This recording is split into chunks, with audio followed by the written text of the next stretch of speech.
ఏంటి నిందలు, ఏంటి సమస్యలు, ఏంటి పేదరికం, ఆర్థిక పరిస్థితులు అంటే ప్రభు అంటున్నాడు, నా రూపం నీలో చూడడానికే నేను ఈ మార్గం గుండా నేను నడిపిస్తున్నా.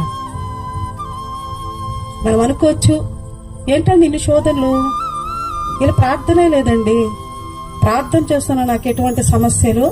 చాలా మంది అనుకుంటారు కష్టాలు లేకపోతే ఆశీర్వాదము, కష్టాలు లేకపోతే దేవుని యందు భయభక్తులు కలిగిన జీవితము అనుకుంటారు.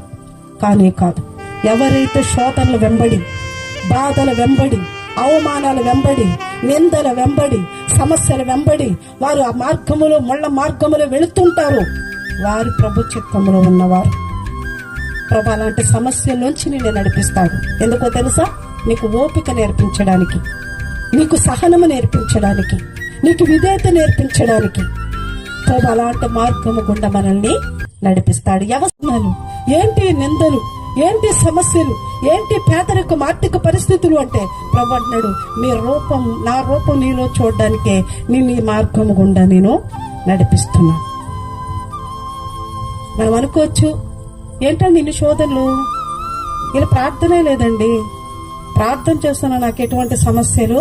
చాలా మంది అనుకుంటారు కష్టాలు లేకపోతే ఆశీర్వాదము, కష్టాలు లేకపోతే దేవుని యందు భయభక్తులు కలిగిన జీవితము అనుకుంటారు. కానీ కాదు.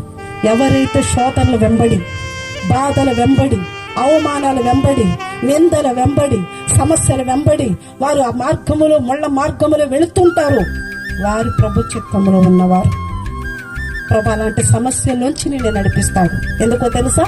నీకు ఓపిక నేర్పించడానికి, నీకు సహనము నేర్పించడానికి, నీకు విధేయత నేర్పించడానికి ప్రభు అలాంటి మార్గము గుండా మనల్ని నడిపిస్తాడు.